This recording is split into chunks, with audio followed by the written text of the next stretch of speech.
বিসমিল্লাহির রহমানির রহিম। প্রিয় শিক্ষার্থী, আসসালামু আলাইকুম। আশা করি তোমরা সকলেই ভালো আছো। আজকে আমরা বিবিএ তৃতীয় বর্ষের যে সকল শিক্ষার্থী তোমরা রয়েছো হিসাব বিজ্ঞান এবং ফিনান্স অ্যান্ড ব্যাংকিং বিভাগের, তোমাদের সকলকে নিরীক্ষা ও নিশ্চয়তা এই কোর্সের ক্লাসে স্বাগত জানাচ্ছি। প্রিয় শিক্ষার্থী, তোমরা জানো নিরীক্ষা এবং নিশ্চয়তা এই কোর্সের কয়েকটি ক্লাস আমি তোমাদের সাথে নিয়েছি।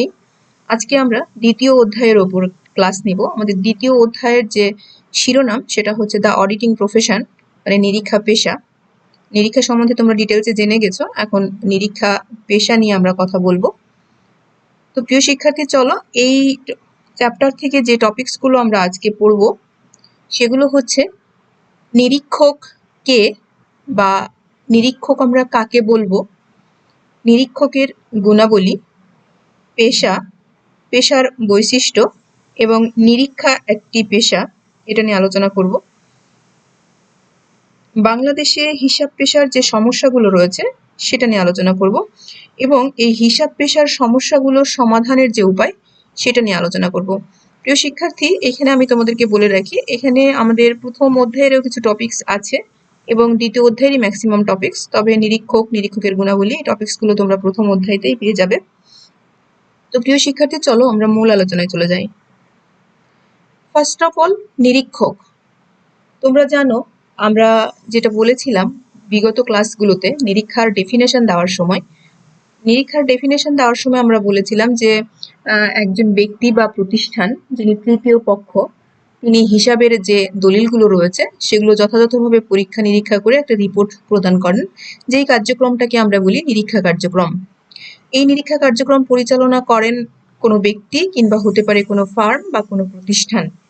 সাধারণত এটাও আমরা জানি যে প্রাচীনকালে যে হিসাব ব্যবস্থা ছিল, যেখানে এক মালিকানা এবং পার্টনারশিপের, সেখানে কিন্তু হিসাবের মানে নিরীক্ষা করার জন্য অতিরিক্ত কোনো লোকের প্রয়োজন হতো না। মালিক পক্ষই তাদের হিসাবের যথাযথ বিচার বিশ্লেষণ করতেন বা সেগুলোর পরীক্ষা নিরীক্ষা করতেন।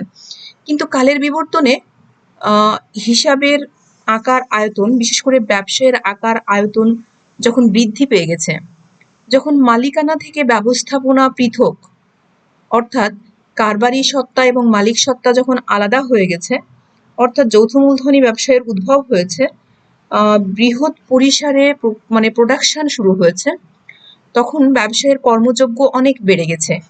এই বিশাল কর্মযোগ্য পরীক্ষা নিরীক্ষা করার জন্য তৃতীয় পক্ষকে দরকার, আর সেখান থেকেই নিরীক্ষক কথাটার উৎপাদন হয়েছে বা নিরীক্ষক কথাটার উৎপত্তি হয়েছে। প্রিয় শিক্ষার্থী, এই হিসাব রক্ষণ কার্যের সম্পূর্ণ করার জন্য তৃতীয় যে ব্যক্তি বা প্রতিষ্ঠান তাকেই আমরা সাধারণত নিরীক্ষক বলে থাকি। তোমরা দেখো, P.H. কলিন যিনি নিরীক্ষকের একটা সংজ্ঞা দিয়েছেন যে নিরীক্ষক হলেন একজন নিরপেক্ষ ব্যক্তি যিনি কোম্পানির হিসাব নিরীক্ষা করেন। নিরপেক্ষ ব্যক্তি অর্থাৎ তিনি থার্ড পার্সন এবং নিউট্রাল। কোম্পানির মালিক পক্ষ বা ব্যবস্থাপনা বা পরিচালনা পর্ষদ কারোর সাথে তার কোনো সম্পর্ক নেই, তিনি একজন নিরপেক্ষ ব্যক্তি। আর.বি. বোস তিনি নিরীক্ষকের আরেকটি সংজ্ঞা দিয়েছেন। দেখো, হিসাব বিজ্ঞানের সাথে জড়িত নন এমন কোনো ব্যক্তি। এখানে হিসাব বিজ্ঞান বলতে হিসাব রক্ষণ, যারা হিসাব রক্ষণের কাজ করে থাকেন, যারা একটা ব্যবসায়ী প্রতিষ্ঠানের আর্থিক বিবরণীগুলো প্রস্তুত করেন, সেই আর্থিক বিবরণীর সাথে প্রস্তুতকারী যারা রয়েছেন, অ্যাকাউন্টেন্ট যারা রয়েছেন বা যারা হিসাবের কাজগুলো দেখেন, তাদের সাথে জড়িত নন এমন কোনো ব্যক্তি বা প্রতিষ্ঠান যাদের দ্বারা হিসাবের বইগুলোর সত্যতা, নির্ভুলতা ও যথার্থতা পরীক্ষা করানো হয়, তাদেরকে নিরীক্ষক বলা হয়। আর.বি. বোস একটা দারুণ সংজ্ঞা দিয়েছেন যে হিসাবের সাথে জড়িত নন এমন কোনো তৃতীয় ব্যক্তি বা তৃতীয় পক্ষ কিংবা নিরপেক্ষ একজন ব্যক্তি বা প্রতিষ্ঠান যাদের দ্বারা কোম্পানি তাদের হিসাবের বইগুলোর সত্যতা, নির্ভুলতা বা যথার্থতা পরীক্ষা করেন, তিনি হচ্ছেন নিরীক্ষক। সর্বোপরি প্রিয় শিক্ষার্থী, নিরীক্ষক বলতে তাহলে আমরা যেটা বুঝলাম যে একজন নিরপেক্ষ তৃতীয় পক্ষ যিনি হিসাবের বইগুলোর সত্যতা বা যথার্থতা বা নির্ভুলতা পরীক্ষা করেন এবং পরীক্ষা শেষে একটা রিপোর্ট প্রদান করেন, তিনি হচ্ছেন নিরীক্ষক। আশা করি প্রিয় শিক্ষার্থী তোমরা নিরীক্ষক কাকে বলে সেটা বলতে পারবে বা নিরীক্ষক কে। এইবারে আমরা যে জিনিসটা যাব সেটা হচ্ছে নিরীক্ষকের গুণাবলী। একজন, আমরা বললাম নিরীক্ষক হতে পারেন একজন ব্যক্তি কিংবা প্রতিষ্ঠান, যাই হোক না কেন তার কি কি গুণাবলী থাকা উচিত, অর্থাৎ কোন ব্যক্তি নিরীক্ষক হিসাবে নিয়োগ লাভের যোগ্য, তার যোগ্যতা অর্জনের জন্য কি কি গুণাবলী থাকা উচিত। প্রথমতই নিরীক্ষকের গুণাবলীকে আমরা দুইটা ক্যাটাগরিতে ফেলেছি প্রিয় শিক্ষার্থী, লক্ষ্য রাখো। একটা হচ্ছে পেশাগত গুণাবলী আর একটা হচ্ছে সাধারণ গুণাবলী।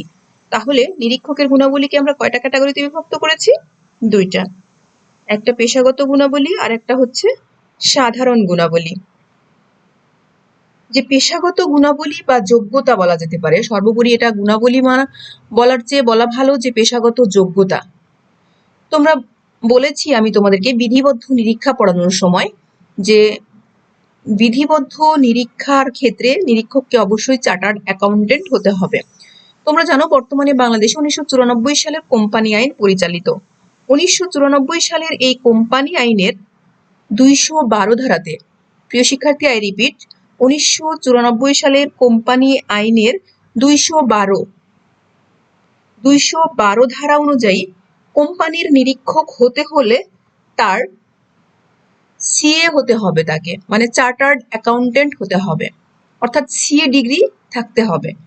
তাহলে নিরীক্ষকের পেশাগত গুণাবলীর মধ্যে ফার্স্ট, প্রধান বা একেবারেই অন্যতম যে যোগ্যতা সেটা হলো তার সিএ ডিগ্রি থাকতে হবে। দ্যাট মিনস চার্টার্ড অ্যাকাউন্টেন্ট হতে হবে। তোমরা আইসিএবি এর নাম শুনেছ, বাংলাদেশে আইসিএবি যেটা 1973 সালে প্রতিষ্ঠিত হয়েছে। ICAB, institute of chartered accountant of Bangladesh, institute of chartered accountant of Bangladesh, ICAB, এই প্রতিষ্ঠান কিন্তু এই সিএ ডিগ্রি দিয়ে থাকে। এই প্রতিষ্ঠান কি ডিগ্রি দিয়ে থাকে?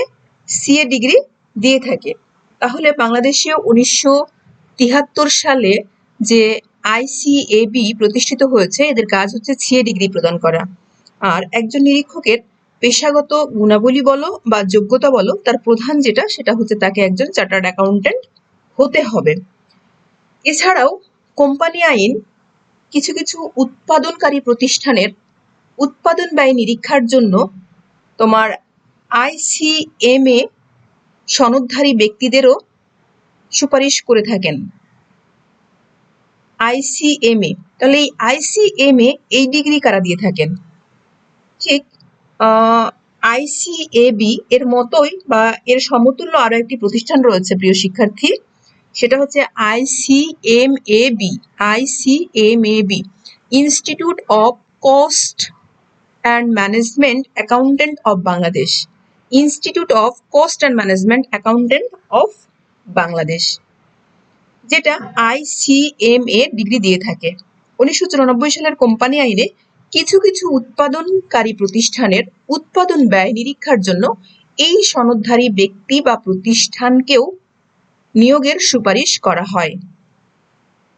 তাহলে প্রিয় শিক্ষার্থী, পেশাগত গুণাবলীর মধ্যে যেটা দাঁড়ালো সেটা হচ্ছে সর্বোপরি কোম্পানি নিরীক্ষক নিয়োগের যোগ্য হতে হবে, সিএ ডিগ্রি থাকতে হবে, এটা বলা আছে কোম্পানি আইনের 212 ধারাতে, এবং কিছু কিছু ক্ষেত্রে আইসিএমএ ডিগ্রি থাকলেও উৎপাদন ব্যয় নিরীক্ষার জন্য তিনি বিবেচিত হতে পারবেন। এই গেল হচ্ছে পেশাগত গুণাবলী বা পেশাগত যোগ্যতা, অর্থাৎ তার কি কি পেশাগত যোগ্যতা বা সার্টিফিকেট অর্জন করতে হবে। নেক্সট যেটা আসবে সেটা সাধারণ গুণাবলী। সাধারণ গুণাবলীর মধ্যে প্রিয় শিক্ষার্থী আমরা সাধারণ গুণাবলীকেও দুইটা ক্যাটাগরিতে বিভক্ত করেছি। একটা দেখো বিভিন্ন বিষয় সম্পর্কিত জ্ঞান, আর একটা হচ্ছে ব্যক্তিগত গুণাবলী। বিভিন্ন বিষয় সম্পর্কিত জ্ঞান, এখানে বিভিন্ন বিষয় বলতে সাধারণত আইন কানুন, অর্থনীতি, কারবার, সংগঠন, এগুলো সম্বন্ধে জ্ঞান। আমরা দেখব যে এগুলোর মধ্যে কি কি বিষয় আছে। প্রথমেই বলা আছে হিসাব সম্পর্কে জ্ঞান থাকতে হবে।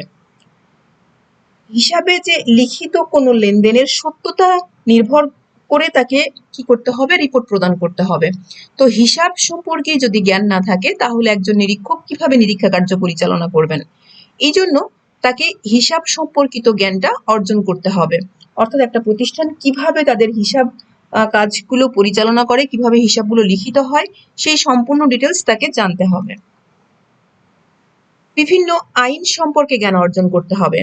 প্রিয় শিক্ষার্থী, কোম্পানি আইন 1994 তো আইন সম্পর্কে যদি তার জ্ঞান না থাকে তাহলে তিনি কিভাবে তার দায়িত্ব কর্তব্য বুঝে নেবেন বা কিভাবে তিনি তার কাজের পরিধি বিবেচনা করবেন। সবকিছু মিলে কোম্পানি আইন সম্বন্ধে তার জ্ঞান থাকতে হবে, অংশীদারি আইন সম্বন্ধে জ্ঞান থাকতে হবে, শিল্প আইন সম্পর্কে জ্ঞান থাকতে হবে, সরকারি বিভিন্ন রুলস রেগুলেশন যেমন আয়কর অধ্যাদেশ এগুলো সম্পর্কে তার জ্ঞান থাকতে হবে, বা যদি কোনো চুক্তি আইন থাকে সেগুলো সম্পর্কে জ্ঞান থাকতে হবে। অর্থাৎ একজন নিরীক্ষকের ব্যবসা সম্পর্কিত যে আইনগুলো রয়েছে সেগুলো জেনারেল আইন হতে পারে, বিশ্বায়িত আইন হতে পারে, বা সরকার কর্তৃক বিভিন্ন সময়ে কিছু প্রবিধান হতে পারে, সবগুলো সম্পর্কেই তার নলেজ থাকতে হবে, তবেই তিনি নিরীক্ষার কাজটা সুষ্ঠুভাবে সম্পাদন করতে পারবেন। কারবার পরিচালনাগত জ্ঞান থাকতে হবে। একটা কারবার বা একটা সংগঠন কিভাবে পরিচালিত হয়, সেই পরিচালনা পর্ষদে যারা থাকেন তারা কিভাবে কার্যক্রম পরিচালনা করেন এই বিষয় সম্পর্কেও তার ডিটেলস জ্ঞান থাকতে হবে। যদি কারবারের পরিচালনাগত জ্ঞান তিনি অর্জন না করেন তাহলে তার পক্ষে নিরীক্ষা কাজ পরিচালনা করা একটু অসুবিধার। প্রিয় শিক্ষার্থী, অর্থনীতিতে জ্ঞান সর্বোপরি যেটা যে অর্থনীতিতে বা অর্থের সাথে সম্পর্কিত যে বিষয়গুলো, ধরো বাজেট, কিংবা শুধু বাজেট কেন, মানে আর্থিক অর্থনীতির যে পরিধি সেটা বিশাল। তোমরা জানো হিসাব বিজ্ঞানের সাথে অর্থনীতি ওতপ্রোতভাবে জড়িত। তো একটা ব্যবসা প্রতিষ্ঠানের সম্পর্কে ডিটেলস যদি আমি কোনো রিপোর্ট প্রদান করতে চাই তাহলে অর্থনীতিতে আমার ভালো জ্ঞান থাকতেই হবে। সুতরাং একজন অডিটরের অর্থনীতিতে জ্ঞান থাকা অপরিহার্য।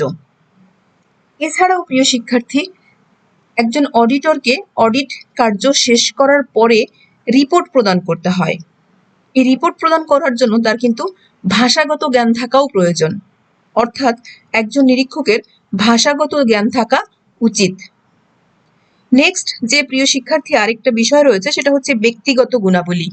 এই ব্যক্তিগত গুণাবলী যদি আমি তোমাদেরকে বলি তাহলে তোমরা বুঝতে পারবে যে একজন ব্যক্তির সৎ, যোগ্য, নির্ভীক, দৃঢ়তা, তারপরে যে বিষয়গুলো রয়েছে, তারপর তীক্ষ্ণ বুদ্ধিমত্তা হতে পারে, সর্বোপরি সততা, এই যে প্রত্যেকটা গুণাবলী, এই গুণাবলীগুলো একজন ব্যক্তির বা একজন নিরীক্ষকের থাকা উচিত। বিশেষ করে সততা এবং বুদ্ধিমত্তা। ব্যক্তিগত গুণাবলীর মধ্যে প্রথম যদি আমি বলতে চাই সততা এবং বুদ্ধিমত্তা। যদি সততা না থাকে তাহলে তিনি কিন্তু মানে মত প্রকাশ করতে পারবেন না, মানে মত প্রকাশ করার সাহস করতে পারবেন না। কারণ বড় বড় কোম্পানিগুলোতে যারা পরিচালনা পর্ষদ থাকে অনেক সময় তাদের বিরুদ্ধে মতামত প্রকাশ করতে হয়। সেই ক্ষেত্রে তার মধ্যে যদি সততা না থাকে তাহলে তিনি সেই সম্পর্কে সাহসী পদক্ষেপ নিতে পারবেন না। এই জন্য তার মধ্যে সততা এবং বুদ্ধিমত্তা থাকতে হবে। এ সম্পর্কে লন্ডন এবং জেনারেল ব্যাংক এর একটা মামলা হয়েছিল। সেই মামলার বিচারপতি বলেছিলেন যে একজন নিরীক্ষককে অবশ্যই সৎ হতে হবে, সৎ যদি না হন তাহলে তিনি নিরীক্ষা কার্য পরিচালনা করতে পারবেন না। এছাড়াও তার মধ্যে নিরপেক্ষ দৃষ্টিভঙ্গি থাকতে হবে, অর্থাৎ তিনি নিউট্রাল হতে হবে। আমরা বলেছি তো নিরীক্ষক হবেন নিরপেক্ষ ব্যক্তি, তো তার ব্যক্তিগত গুণাবলীর মধ্যে নিরপেক্ষতা থাকতে হবে, অর্থাৎ তিনি হবেন নিউট্রাল। এছাড়াও তার মধ্যে দৃঢ়তা থাকতে হবে, তার মধ্যে বাস্তববাদিতা থাকতে হবে, তার মধ্যে তীক্ষ্ণ বুদ্ধিমত্তা থাকতে হবে। এই প্রত্যেকটা বিষয় ব্যক্তিগত গুণাবলীর মধ্যে চলে আসবে প্রিয় শিক্ষার্থী। আমি এখানে ব্যক্তিগত গুণাবলীগুলো আলাদা করে দেখাইনি। তোমরা জানো একজন ব্যক্তির যত ভালো ভালো গুণাবলী রয়েছে প্রত্যেকটা গুণাবলী নিরীক্ষকের মধ্যে থাকলে ভালো বা থাকা উচিত। আশা করি প্রিয় শিক্ষার্থী নিরীক্ষককে এবং নিরীক্ষকের যোগ্যতা বা নিরীক্ষকের গুণাবলী এটা সম্পর্কে তোমরা লিখতে পারবে। এখানে সর্বোপরি যে বিষয়টা সেটা হচ্ছে কোম্পানি আইনের 212 ধারা অনুযায়ী সিএ হতে হবে। এই জিনিসটা তোমাদের মনে রাখতে হবে। বাদ বাকি বিষয়গুলো আমরা পয়েন্ট আকারে লিখতে পারবো ইনশাআল্লাহ।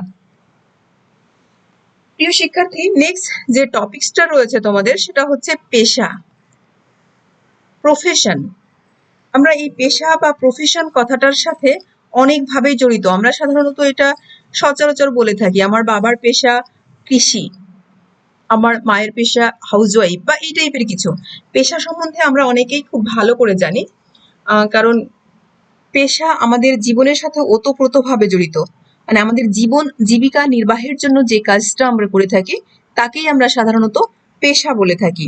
কিন্তু এই পেশাকে ডিফাইন করা সত্যি খুব কঠিন। মানে আমরা সচরাচর যেটা বলি যে পেশা, কিন্তু এই পেশাকে যখন আমাকে ডিফাইন করতে বলা হবে বা লিখতে বলা হবে যে পেশা কি, তুমি লিখো পাসমার্কের জন্য, সেটা লেখা কিন্তু আমাদের জন্য খুব কঠিন হয়ে যায়। তো আমরা সাধারণত কি বুঝি প্রিয় শিক্ষার্থী? আমরা সাধারণত পেশা বলতে কোনো কাজকে বুঝি, যে পেশা মানে কাজ, যে কাজ করে আমরা জীবিকা উপার্জন করি সেটাই। কিন্তু আহ এই পেশা শুধুমাত্র কাজের সাথেই জড়িত নয়, এর জন্য আরো অনেক কিছু রয়েছে বা এর সাথে আরো অনেকগুলো বিষয় ওতপ্রোতভাবে জড়িত। যখন কোনো ব্যক্তি নির্দিষ্ট কোনো বিষয়ে, লক্ষ্য রাখো, একজন ব্যক্তি একটা নির্দিষ্ট বিষয়ে তাত্ত্বিক মানে থিওরিক্যাল জ্ঞান অর্জন করে এবং ব্যবহারিক জ্ঞান অর্জন করে।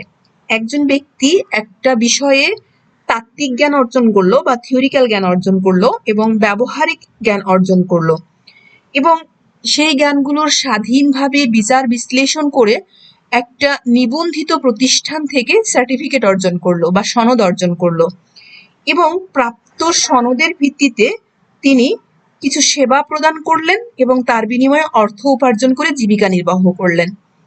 এই যে অর্থ উপার্জনের মাধ্যমে জীবিকা নির্বাহ করছেন, যে সেবা প্রদান করছেন, এই কাজটা বা এই সেবা প্রদানকে আমরা বলছি পেশা।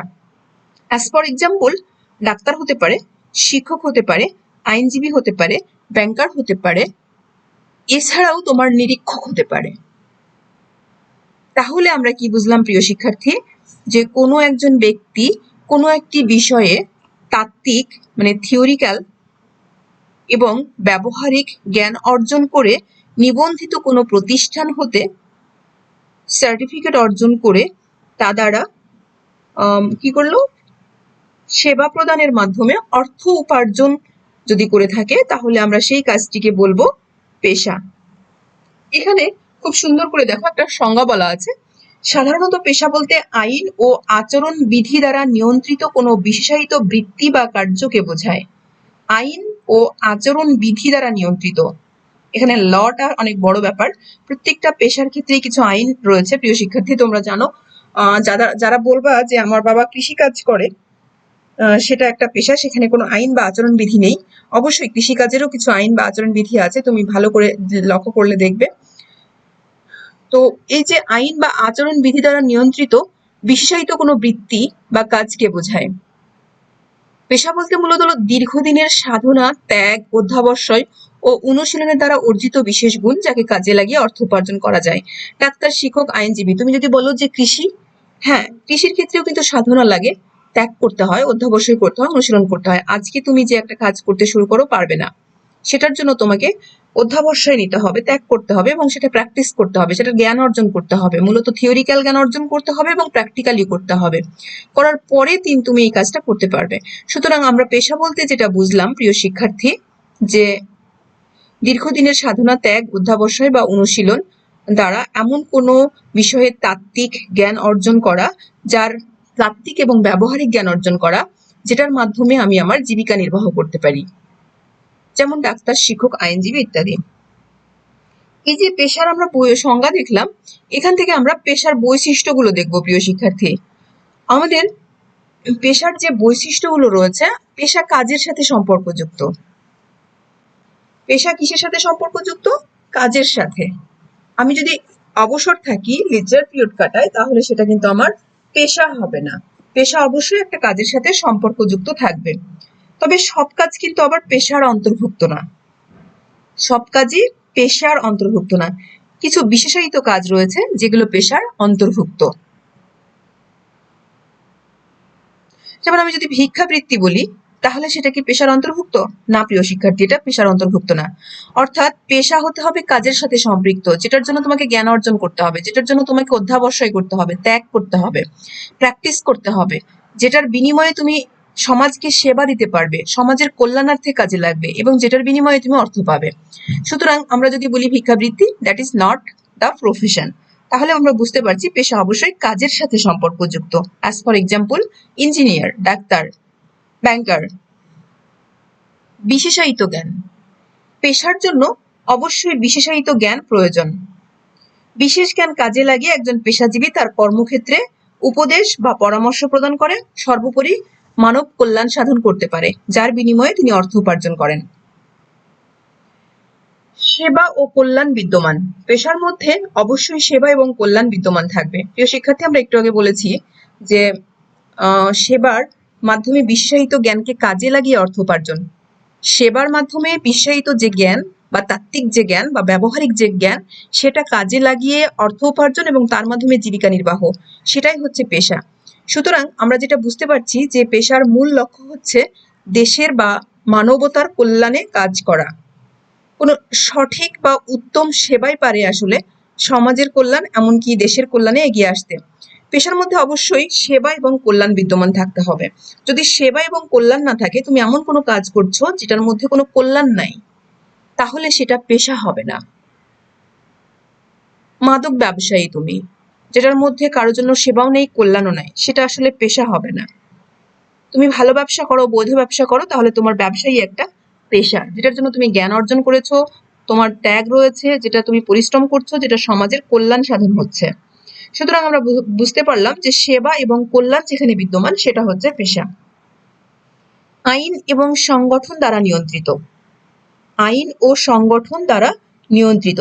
পেশা অবশ্যই একটা নির্দিষ্ট আইন মোতাবেক চলবে এবং পেশাজীবীদের একটা সংগঠন থাকে, সেই সংগঠন দ্বারা পেশা নিয়ন্ত্রিত। সংগঠন, আমি একটু আগেই বললাম যে প্রত্যেকটা পেশাজীবীর সংগঠন রয়েছে। অ্যাজ ফর এক্সাম্পল, আমরা যারা শিক্ষক রয়েছে, আমাদের শিক্ষকদেরও সংগঠন রয়েছে, ডাক্তারদের সংগঠন রয়েছে, ইঞ্জিনিয়ারদের সংগঠন রয়েছে। তোমরা যদি অটো চালকদের কথা চিন্তা করো প্রিয় শিক্ষার্থী, তাদেরও সংগঠন রয়েছে। মানে যারা যারা যেই প্রফেশনে রয়েছে, প্রত্যেকটা প্রফেশনের কিছু আইন রয়েছে বা কিছু সংগঠন রয়েছে, সেই সংগঠন দ্বারা তারা নিয়ন্ত্রিত হয়ে থাকে।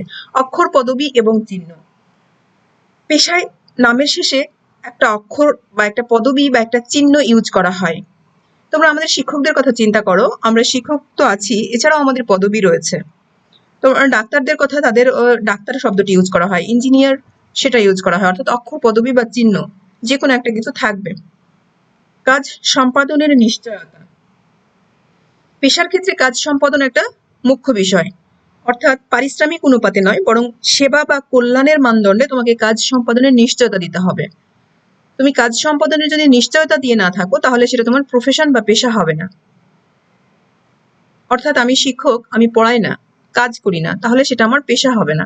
শুধু নামেই আমি শিক্ষক, কিন্তু আমি ক্লাসে যাই না, পড়াই না, সেটা আমার প্রফেশন হবে না। আমি ডাক্তার, এমবিবিএস ডিগ্রি অর্জন করেছি, কিন্তু প্র্যাকটিস করি না, জনগণকে কাজ করে দিই না, মানে কাজ সম্পাদনের নিশ্চয়তা আমি দিই না, তাহলে সেটা প্রফেশন বা পেশা হবে না। শাস্তির ব্যবস্থা। পেশার আরেকটা অন্যতম বৈশিষ্ট্য হলো এখানে শাস্তির ব্যবস্থা থাকবে। অনেক পেশাজীবী তাদের কর্মক্ষেত্রে কি করে, আচরণবিধি লঙ্ঘন করে। তাদের যে আইন রয়েছে, যে ল রয়েছে, সেখানে যে আচরণবিধি রয়েছে, সে আচরণবিধি লঙ্ঘন করে। এই আচরণবিধি লঙ্ঘন করলে তাদের শাস্তির ব্যবস্থা থাকতে হবে। এটা পেশার অন্যতম একটা বৈশিষ্ট্য। প্রিয় শিক্ষার্থী, এই প্রত্যেকটা জিনিস যখন ওতপ্রোতভাবে একটা কাজের সাথে যুক্ত হয়ে যাবে, তখন আমরা সেটাকে বলবো পেশা। এই 8টা বৈশিষ্ট্য যখন একটা কাজের সাথে, এই যে আমি একটা চিহ্ন দিয়েছি প্রিয় শিক্ষার্থী, দেখো এখানে এই 8টা বৈশিষ্ট্য, এই 8টা বৈশিষ্ট্য যখন ওতপ্রোতভাবে একের সাথে অপরটা জড়িয়ে যাবে, মানে প্রত্যেকটার সাথে প্রত্যেকটা, তখন আমরা সেই কাজটাকে বলবো পেশা। ঠিক আছে, আশা করব আমরা পেশা কি এবং পেশার বৈশিষ্ট্য কি সেটা বুঝতে পেরেছি। এতক্ষণ যে আমরা পেশার বৈশিষ্ট্য পড়লাম প্রিয় শিক্ষার্থী, এখান থেকে কি নিরীক্ষাকে আমরা একটা পেশা বলতে পারি?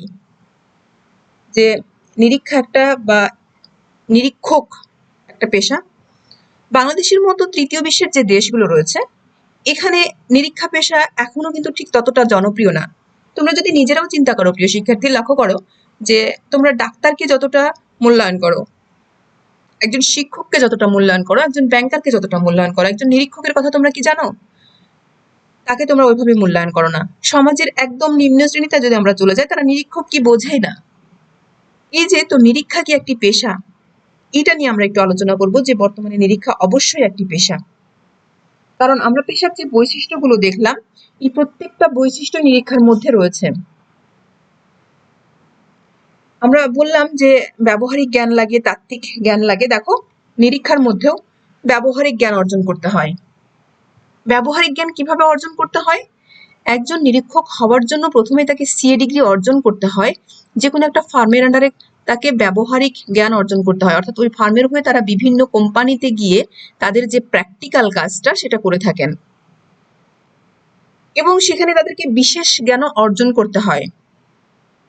বিশেষ জ্ঞান বলতে তাত্ত্বিক যে জ্ঞান, বিশেষ জ্ঞান বলতে তাত্ত্বিক জ্ঞানও তাদেরকে অর্জন করতে হয়। প্রিয় শিক্ষার্থী, তোমরা জানো যে সিএ ডিগ্রি অর্জন করতে গেলে মানে একটা নির্দিষ্ট সময় তারা কাজ করে, মানে ক্লাস করে, এবং বাদবাকি সময় তারা বিভিন্ন প্রতিষ্ঠানে গিয়ে নিরীক্ষার কাজ সম্পাদন করে। আমি বুঝাইতে পারছি যে একজন সিএ করা ছাত্র বা ছাত্রী যারা সিএ করতে যান তারা নির্দিষ্ট সময়ে কাজ করেন, মানে ক্লাস করেন, এবং এর বাইরের যে সময়টুকু তারা বিভিন্ন প্রতিষ্ঠানে গিয়ে প্র্যাকটিক্যাল জ্ঞান অর্জন করেন, বিভিন্ন প্রতিষ্ঠানের হয়ে তারা নিরীক্ষা কার্য সম্পাদন করেন। তো এই যে বিষয়টা, সেই বিষয়টা কিন্তু নিরীক্ষার মধ্যে রয়েছে। আমরা একটু আগে প্রফেশনের বা পেশার যে বৈশিষ্ট্যগুলো দেখেছি, যে ব্যবহারিক জ্ঞান বা তাত্ত্বিক জ্ঞান বা বিশেষ জ্ঞান, সেই বিশেষ জ্ঞান কিন্তু এখানে অর্জন করতে হয়। যেমন ডাক্তারি পেশার ক্ষেত্রে ইন্টার্নি করতে হয়, ঠিক এরকমই নিরীক্ষা পেশার ক্ষেত্রেও কিন্তু সিএ করার সময় তারা বিভিন্ন প্রতিষ্ঠানে গিয়ে তাদের প্র্যাকটিক্যাল জ্ঞানটা অর্জন করে নেন। বিশেষ জ্ঞানও তাদেরকে অর্জন করতে হচ্ছে, কেননা আমরা যেমন বলছি, আমরা ডাক্তারের কথাই বলছি, ডাক্তারের করার জন্য যেমন স্বীকৃত কোনো মেডিকেল বিশ্ববিদ্যালয় থেকে এমবিবিএস ডিগ্রি অর্জন করতে হয়, ঠিক তেমনি নিরীক্ষা পেশার জন্য আইসিএবি কিংবা আইসিএবি এর অনুমতি প্রাপ্ত কোনো সংগঠন বা ফার্ম থেকে সিএ ডিগ্রি অর্জন করতে হয়। অর্থাৎ তাকে ব্যবহারিক জ্ঞান অর্জন করতে হচ্ছে, বিশেষ জ্ঞানও অর্জন করতে হচ্ছে। কাজের স্বাধীনতা, প্রত্যেকটা প্রফেশনের ক্ষেত্রেই কাজের স্বাধীনতা রয়েছে। নিরীক্ষা পেশাও তার ব্যতিক্রম না, নিরীক্ষার ক্ষেত্রেও কাজের সম্পূর্ণ স্বাধীনতা রয়েছে, অর্থাৎ কোম্পানি আইন তাদের স্বাধীনতা ঠিক করে দিয়েছে। ব্যবহারিক জ্ঞানের প্রয়োগ, তারা ব্যবহারিক যে জ্ঞানটা অর্জন করছে সেই জ্ঞানটা কিন্তু তারা প্রয়োগ করছে, এবং সেই জ্ঞানের প্রয়োগ কিন্তু জনগণের কল্যাণেই। আমরা ডাক্তারের উদাহরণ দিচ্ছিলাম প্রিয় শিক্ষার্থী, একজন ডাক্তার এমবিবিএস পাশ করার পরে তিনি কি করেন? তিনি চিকিৎসা করেন এবং সেটা রোগীদের সেবা দেন। ঠিক তেমনি পেশাদারী যারা নিরীক্ষক, যারা তত্ত্বগত বা ব্যবহারিক জ্ঞান অর্জন করেন, অর্থাৎ যারা বিশেষ জ্ঞান এবং ব্যবহারিক, মানে তাত্ত্বিক এবং ব্যবহারিক জ্ঞান অর্জন করার পরে তারা কিন্তু বিভিন্ন প্রতিষ্ঠানে নিরীক্ষার কাজ সম্পাদন করেন, অর্থাৎ তাদের সেই ব্যবহারিক জ্ঞানটা প্রয়োগ করছেন। সামাজিক দায়িত্ব, প্রত্যেকটা প্রফেশনের ক্ষেত্রেই সামাজিক দায়িত্ব রয়েছে। আমরা একটু আগেই বলেছি যে প্রফেশন বা পেশার সবচেয়ে বড় বৈশিষ্ট্য হচ্ছে যে পেশার মধ্যে কল্যাণ থাকতে হবে, মানব কল্যাণ থাকতে হবে, দেশের কল্যাণ থাকতে হবে। তো নিরীক্ষা পেশার ক্ষেত্রেও কিছু সামাজিক দায়িত্ব রয়েছে, অর্থাৎ একজন নিরীক্ষক যখন নিরীক্ষা কাজ করেন তখন তিনি সিএসআর নিয়েও চিন্তা করেন, সেদিক দিয়েও তিনি তার অডিট রিপোর্টে সিএসআর সম্পর্কেও কিন্তু ডিটেলসে একটা মতামত তিনি দিয়ে থাকেন, অর্থাৎ তিনি সামাজিক দায়িত্ব যেটা সেটাও পূরণ করে থাকেন। অর্থাৎ এছাড়াও আমরা যদি বলি যে সেবা পরিবেশন করা হচ্ছে একটি প্রফেশনের মূল উদ্দেশ্য, সেই ক্ষেত্রে কিন্তু নিরীক্ষার কাজও একটা মানে সেবা, কেননা সেখানে আমরা একটা প্রতিষ্ঠানে যদি যথাযথ নিরীক্ষা কার্য পরিচালিত হয় তাহলে তার উপর অনেক ব্যক্তি উপকারী হন, সরকার থেকে শুরু করে বিভিন্ন ঋণদানকারী সংস্থা থেকে, সাধারণ জনগণ থেকে শুরু করে মালিক পক্ষ, শেয়ার হোল্ডার সবাই। সুতরাং এখানে সামাজিক দায়িত্বের বিষয়টাও রয়েছে। সুতরাং এদিক থেকেও আমরা বলতে পারি যে নিরীক্ষা একটি পেশা। নৈতিক মান, পেশার নৈতিক, প্রত্যেকটা পেশায় কিন্তু নৈতিক মান বা আচরণ বিধি, যেটা আমরা বললাম যে আচরণ মেনে চলতে হয়, তো এখানেও কিন্তু একজন সিএ তার আচরণ বিধি মেনে চলেন, অর্থাৎ তার যে নৈতিক আচরণ সেটা তাকে মেনে চলতে হয় অডিট কার্যক্রম করার সময়। সুতরাং এদিক থেকে আমরা বলতে পারি যে এটা একটা প্রফেশন। প্রতিনিধিত্বমূলক সংস্থার সদস্য, প্রিয় শিক্ষার্থী, আমরা প্রফেশনের ক্ষেত্রে যেটা বলেছিলাম যে প্রত্যেকটা প্রফেশনের ক্ষেত্রেই কি থাকবে, প্রত্যেকটা প্রফেশনের ক্ষেত্রেই একটা সংগঠন থাকবে। তো এই ক্ষেত্রেও ব্যতিক্রম ঘটেনি, নিরীক্ষার ক্ষেত্রেও কিন্তু একটা সংস্থা রয়েছে এবং সেই সংস্থার সদস্য প্রত্যেকটা নিরীক্ষক, সেই সদস্য তাদের একটা সমিতি রয়েছে, যেমন ডাক্তারদের সমিতি রয়েছে, শিক্ষকদের সমিতি রয়েছে, বাস মালিকদের সমিতি রয়েছে। প্রিয় শিক্ষার্থী, তোমরা জানো, আমি জাস্ট উদাহরণ দেওয়ার জন্য বললাম। ঠিক তেমনি নিরীক্ষকদেরও একটা সমিতি রয়েছে, the council of chartered accountant, the council of chartered accountant of Bangladesh, the council of chartered accountant of Bangladesh. সুতরাং প্রত্যেকটা নিরীক্ষক সেই প্রতিনিধিত্বমূলক সংস্থার সদস্য। তো সর্বোপরি এই প্রত্যেকটা বৈশিষ্ট্য যদি আমরা বিচার বিশ্লেষণ করি নিরীক্ষা পেশার, তাহলে আমরা খুব ভালো করেই বলতে পারি যে নিরীক্ষা অবশ্যই একটি পেশা এবং খুব কি বলবো, বর্তমান বিশ্বে এটা আন্তর্জাতিক মানের স্বীকৃত একটা পেশা। বাইরের দেশগুলোতে এই পেশার ভবিষ্যৎ খুবই ভালো। বর্তমানে আমাদের দেশেও এই পেশা নিয়ে খুব আলোচিত হচ্ছে এবং এটা খুব ভালো একটা অবস্থানে যাচ্ছে। তো প্রিয় শিক্ষার্থী, আশা করি নিরীক্ষা যে একটি পেশা সেটা তোমরা এই বৈশিষ্ট্যগুলো আলোচনার মাধ্যমে প্রমাণ করতে পারবে। এই যে আমি বৈশিষ্ট্যগুলোকে একটা মালার মতো গেঁথে দিয়েছি প্রিয় শিক্ষার্থী, দেখো, অর্থাৎ এই প্রত্যেকটা বৈশিষ্ট্য একসাথে যখন ওতপ্রোতভাবে জড়িত হয়ে যায় তখন সেই কাজটা হয়ে যায় পেশা। নিরীক্ষাও তার ব্যতিক্রম না। নিরীক্ষার সাথে এই প্রত্যেকটা বৈশিষ্ট্যগুলো ওতপ্রোতভাবে একটার সাথে আরেকটা জড়িত, সুতরাং এটা একটা পেশা। হিসাব পেশার সমস্যা বলা ভালো যে বাংলাদেশের প্রেক্ষিতে হিসাব পেশা বা নিরীক্ষা পেশার সমস্যা বলি। এখানে হিসাব পেশা বলতে যেটা বোঝানো হয়েছে নিরীক্ষা পেশা। নিরীক্ষা পেশার যে সমস্যা বলি সেটা হচ্ছে বাংলাদেশের প্রেক্ষিতে আমরা আলোচনা করব প্রিয় শিক্ষার্থী। তোমরা জানো যে আমাদের দেশ এখনো উন্নত দেশের কাতারে যেতে পারেনি, আমরা এখনো উন্নয়নশীল দেশের মধ্যে রয়েছি। সেই উন্নয়নশীল দেশে যেখানে আমরা আমাদের হিসাবের কাজগুলো সঠিকভাবে করতে পারি না, সেখানে নিরীক্ষার কাজকে আমরা অনেকেই বিলাসিতা মনে করি। তো এই বিলাসিতা মনে করার জন্যই বর্তমানে আমাদের দেশে এখনো হিসাব পেশার কিছু সমস্যাবলী রয়েছে। সেই সমস্যাবলীগুলোকে আমরা যথাভাবে ট্রিট করতে পারি এবং সেগুলোকে আমরা সুন্দর করে আলোচনা করতে পারি এবং সেগুলো থেকে আমরা কিভাবে বেরিয়ে আসতে পারি সেই জিনিসটা আমরা আজকে আলোচনা করব। তো যে হিসাব পেশার যে সমস্যাগুলি, সেই সমস্যাগুলিগুলোকে প্রিয় শিক্ষার্থী কয়েকটা ভাগে ভাগ করা হয়েছে। প্রথমত যে সমস্যা সেটা হচ্ছে ছাত্র সংক্রান্ত সমস্যা। প্রিয় শিক্ষার্থী, আজকে যারা ছাত্র, আগামী দিন কিন্তু তারা কি হবে? আজকের ছাত্র যারা রয়েছে তারা আগামী দিনে নিরীক্ষক বা ডাক্তার বা ইঞ্জিনিয়ার বা ব্যাংকার, অর্থাৎ তারা যে কোনো একটা প্রফেশনে চলে যাবে। তো আমরা যেটা বুঝতে পারছি যে ছাত্র ভর্তি সংক্রান্ত একটা সমস্যা রয়েছে। সেটা হচ্ছে, দেখো, বাংলাদেশের যে পেশাভিত্তিক সংগঠন, মানে যে পেশাভিত্তিক সংগঠন বলতে আমি যেটা বোঝাচ্ছি বা প্রাতিষ্ঠানিক যে সংগঠন, তার যে পরিচালনাগত দিক বা আইসিএবি যেটা, বা আইসিএবি এর স্বীকৃত যে সকল ফার্মগুলো যারা আমাদের সিএ ডিগ্রি প্রদান করে থাকে, হিসাব পেশার জন্য যোগ্য করে তোলে, ঠিক এই সকল প্রতিষ্ঠানগুলোর পরিচালনা সংক্রান্ত কিছু দুর্বলতা রয়েছে। আন্তর্জাতিক বিশ্বে যেইভাবে এই সকল প্রতিষ্ঠানে ছাত্রছাত্রী ভর্তি নেওয়া হয় বা ভর্তি পরীক্ষা নেওয়া হয়, বাংলাদেশের প্রেক্ষিতে কিন্তু সেটা সম্ভব হয় না। বাংলাদেশের প্রেক্ষিতে বাংলাদেশ ঠিক তার চেয়ে তুলনামূলকভাবে কম মানে কি বলবো, অবকাঠামোগত সমস্যা রয়েছে, এছাড়া তাদের নিজেদের ল্যাকিংস রয়েছে। এই সম্পূর্ণ বিষয়গুলো চিন্তা ভাবনা করলে তাদের যে পরীক্ষা নেওয়ার ব্যবস্থা সেটা বিশ্বের অন্যান্য দেশের তুলনায় অনেকটাই দুর্বল। এই ছাত্র ভর্তির ক্ষেত্রে সাধারণত ইংরেজি, গণিত, অর্থনীতি এবং সাধারণ জ্ঞানের উপর প্রাধান্য দেওয়া হয়। কিন্তু প্রিয় শিক্ষার্থী, হিসাব পেশার ক্ষেত্রে প্রাধান্য দেওয়া উচিত ছিল কিসের ওপর? অ্যাকাউন্টিং এর ওপর বা হিসাবের ওপর বা অর্থায়নের ওপর বা ম্যানেজমেন্টের ওপর। কিন্তু সেগুলোর ওপর গুরুত্ব না দিয়ে দেওয়া হচ্ছে ইংরেজি, গণিত, অর্থনীতি, সাধারণ জ্ঞান। ফলে ছাত্রছাত্রী অনেক সময় এই পেশায় আসতে বা এই সিএ করার জন্য আসতে বা ভর্তি হতে সংকোচ বোধ করছেন বা উৎসাহ বোধ করছেন না। তাহলে যে ভর্তি পরীক্ষার যে পদ্ধতি সেটা অনেকটাই সমস্যা রয়েছে। আরেকটা বড় সমস্যা প্রিয় শিক্ষার্থী, ল্যাঙ্গুয়েজ বা ভাষা। তোমরা জানো যে আমাদের মাদার টাং হচ্ছে বাংলা, আমরা বাংলা ভাষায় কথা বলি। সুতরাং আমাদের ম্যাক্সিমাম যে ডিগ্রিগুলো আমরা মাস্টার্স পর্যন্ত নিয়ে থাকি, তোমাদেরকে একটা কথা বলা হয়নি প্রিয় শিক্ষার্থী, সিএ ডিগ্রি অর্জন করতে গেলে অবশ্যই তোমাকে ব্যাচেলর ডিগ্রি আগে অর্জন করতে হয়, অর্থাৎ অবশ্যই আগে অনার্স কমপ্লিট করতে হবে, তারপরে না তুমি সিএ করতে পারবে। তো তুমি এই যে ক্লাস 1 থেকে শুরু করে ব্যাচেলর ডিগ্রি পর্যন্ত তুমি ভাষা তোমার বাংলা, তুমি বাংলায় পড়াশোনা করলে। এখন হঠাৎ করে যদি তোমাকে ইংরেজি মাধ্যমে পড়াশোনা করানো হয় তাহলে তোমার ভাষাগত একটা সমস্যা থাকবেই। তো বাংলাদেশের ছাত্রদের ক্ষেত্রে এই ভাষাগত প্রবলেমটা অনেক বড় প্রবলেম। তারা যদি বাইরের দেশে সিএ করতে যায় তাহলে ভাষাগত প্রবলেম তাদের কাছে সর্বপ্রথম বাধা হয়ে দাঁড়ায়।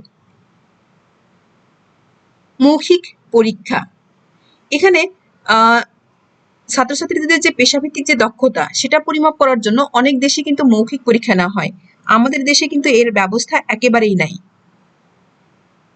আমাদের দেশে এই মৌখিক পরীক্ষার ব্যবস্থা একেবারেই কমে গেছে। তোমরা যারা জাতীয় বিশ্ববিদ্যালয়ের শিক্ষার্থী তোমরা জানো যে আগে কিন্তু সেকেন্ড ইয়ারেও একটা মৌখিক পরীক্ষা নেওয়া হতো, এখন কিন্তু সেটাও বাদ চলে গেছে।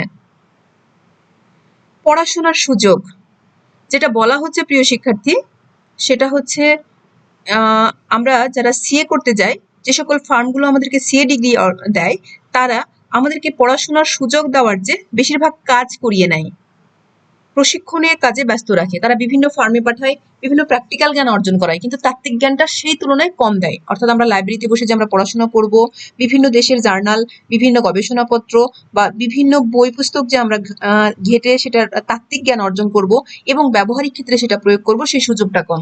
আমাদেরকে ডিরেক্ট একদম বিভিন্ন প্রতিষ্ঠানে প্রশিক্ষণের কাজগুলোতেই ব্যস্ত রাখা হয়। এই পড়াশোনার সুযোগটা আমাদের খুব কম। নেক্সট যে সমস্যা সেটা হচ্ছে পেশা সংক্রান্ত সমস্যা। পেশা সংক্রান্ত সমস্যা অর্থাৎ এই নিরীক্ষা পেশা নিয়ে বাংলাদেশে কি কি সমস্যা রয়েছে। প্রথমেই যেটা আসে সেটা হচ্ছে পারিশ্রমিক। তোমরা জানো বর্তমান বিশ্বে মুদ্রার অবক্ষয় হচ্ছে, মূল্যস্ফীতি ব্যাপক হারে বেড়ে গেছে। আর বর্তমান সিচুয়েশনে বাংলাদেশের ক্ষেত্রে মুদ্রাস্ফীতি তো অনেক বেশি। এই মুদ্রাস্ফীতির কারণে আমরা নিরীক্ষকগণ তেমন আকর্ষণীয় বেতন পান না। বিশেষ করে দক্ষিণ এশিয়ার যে দেশগুলো, এগুলোতে নিরীক্ষকদের পারিশ্রমিক খুবই কম। আর এই পারিশ্রমিকে আসার জন্য একজন ছাত্র বা একজন ব্যক্তি ব্যাচেলর ডিগ্রি অর্জন করার পর, অনার্স করার পর সিএতে যেতে চায় না, যে ওইখানে আরো ৩-৪ বছর পরিশ্রম করব, তারপরে তো পারিশ্রমিকটা ঠিক ওই হারে, আনুপাতিক হারে আমরা পাচ্ছি না। সুতরাং পারিশ্রমিক এখানে অনেক বড় একটা ফ্যাক্টর হয়ে দাঁড়িয়েছে। চাকরির সুযোগ আমি একটু আগেই বলেছি, আমাদের মতো তৃতীয় বিশ্বের দেশে যেখানে হিসাব সংক্রান্ত কার্যাবলী রাখাই আমাদের কাছে কঠিন হয়ে দাঁড়ায়, সেখানে নিরীক্ষা আমাদের কাছে বিলাসিতা। সুতরাং এই চাকরির সুযোগটা খুবই কম। এখানে চাকরি করার জন্য যোগ্যতার প্রমাণ অনেকে দিতে পারছেন না কিংবা কাঙ্ক্ষিত স্তরে নিয়োগ পাচ্ছেন না। গুরুত্ব, এই চাকরিকে গুরুত্ব কম দেওয়া হয়। আমি একটু আগে বললাম প্রিয় শিক্ষার্থী, তোমাদের হাসি পাবে হয়তো, তুমি গ্রামে যে একজন নিরীক্ষকের কথা বলো, কেউ বুঝতেই পারবে না যে কি কাজ এটা। আবার তুমি যে তোমার বাবা মাকে বলো যে আমি সিএ করতে চাই, ভবিষ্যতে নিরীক্ষক হব, বাবা মা এগ্রি করবে না, এই সেটা আবার কি। এই যে মানে গুরুত্ব বা ইম্পর্টেন্সই কম, প্রচারণা কম, এই পেশা সম্বন্ধে লোকজন জানে কম। আর্থিক সমস্যা, আসলে হিসাব বিজ্ঞান পেশা সরকারের সুনজরে যদিও আছে, কিন্তু এই পেশার ক্ষেত্রে সরকারের আর্থিক সহযোগিতা খুব একটা চোখে পড়ার মতো না। অন্যান্য প্রফেশনকে লাইমলাইটে নিয়ে আসার জন্য যতটা বেশি সরকারের প্রণোদনা বা উৎসাহ রয়েছে, আর্থিক পেশাকে সামনে নিয়ে আসার জন্য ঠিক ততটা নেই। অর্থাৎ এই পেশাতে আর্থিক সমস্যা রয়েছে। নেক্সট হচ্ছে নিরীক্ষকের স্বাধীনতা সংক্রান্ত সমস্যা। পেশার অন্যতম একটা বৈশিষ্ট্য হচ্ছে স্বাধীনতা থাকতে হবে, কিন্তু এক্ষেত্রে নিরীক্ষক ঠিক ততটা স্বাধীন হয়ে কাজ করতে পারেন না। কেননা আমরা জানি যে আমাদের যে দেশ, সেখানে যে ফার্মের আকার আয়তন সেগুলো খুবই ছোট। এই ছোট ফার্মের আকার আয়তনে একজন সিএ বা সিএ ডিগ্রি অর্জন করে কাজ করতে গেলেও সেখানে যারা পরিচালনা পর্ষদে রয়েছেন বা সেই প্রতিষ্ঠানের যারা সিইও বা সেই প্রতিষ্ঠানের যারা মালিক, তাদেরকে ঠিক মানে অবাধ্য হয়ে স্বাধীনভাবে কাজ করা অনেকটাই কঠিন হয়ে দাঁড়ায় আমাদের দেশে আর কি।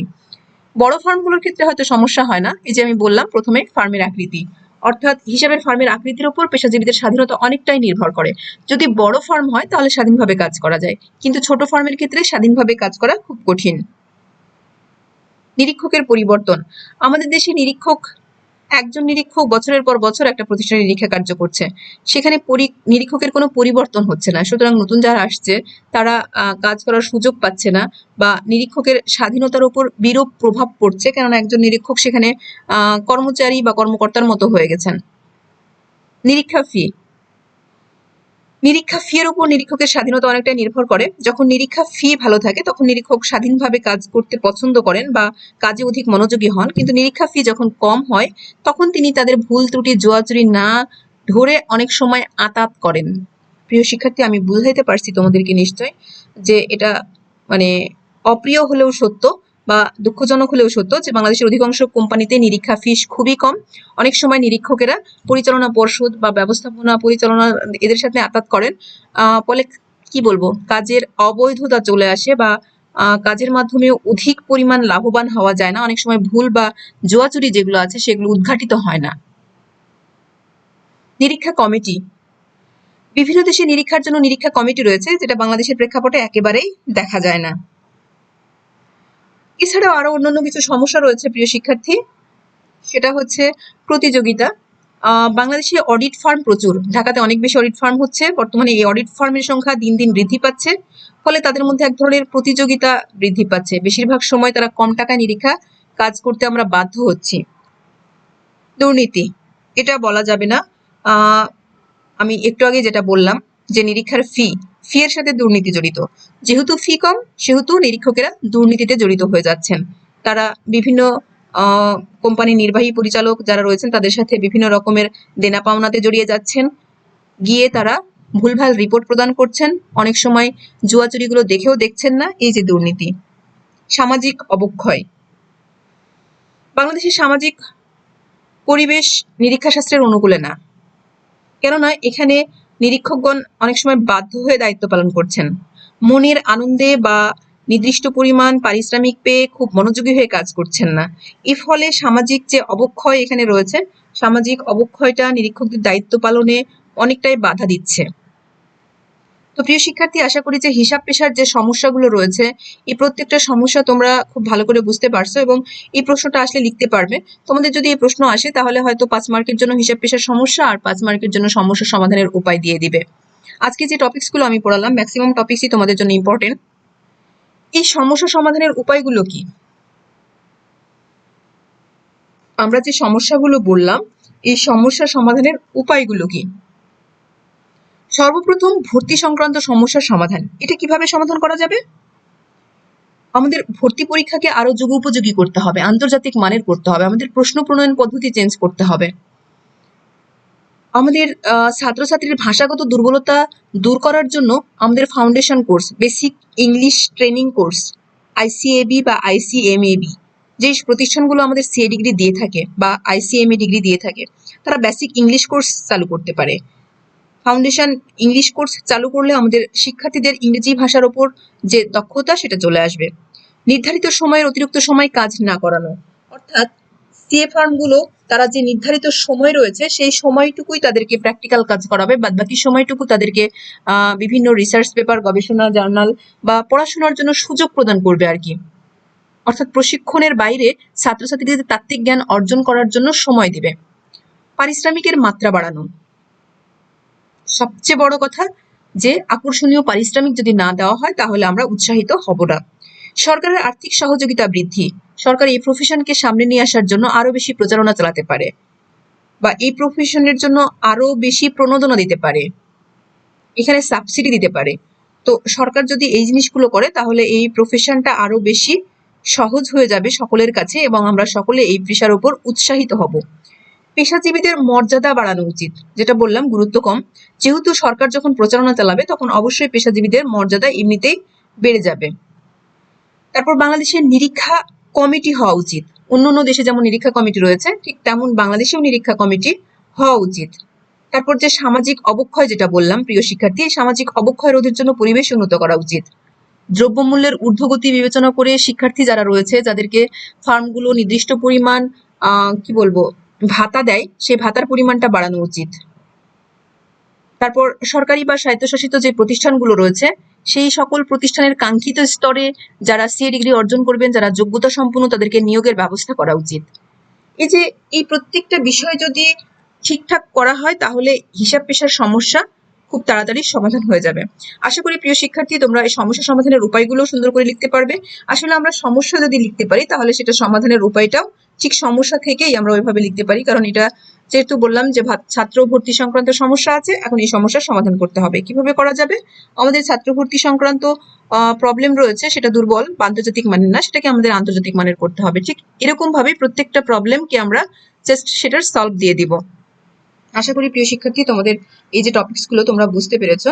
আজকে এ পর্যন্তই, আজকে আর না, আগামী ক্লাসে আমাদের তৃতীয় অধ্যায় যেটা রয়েছে অডিট রিপোর্ট প্রিয় শিক্ষার্থী, আমরা সেটার উপরে ক্লাস করব। সে পর্যন্ত তোমরা সকলেই ভালো থাকো। আল্লাহ হাফেজ।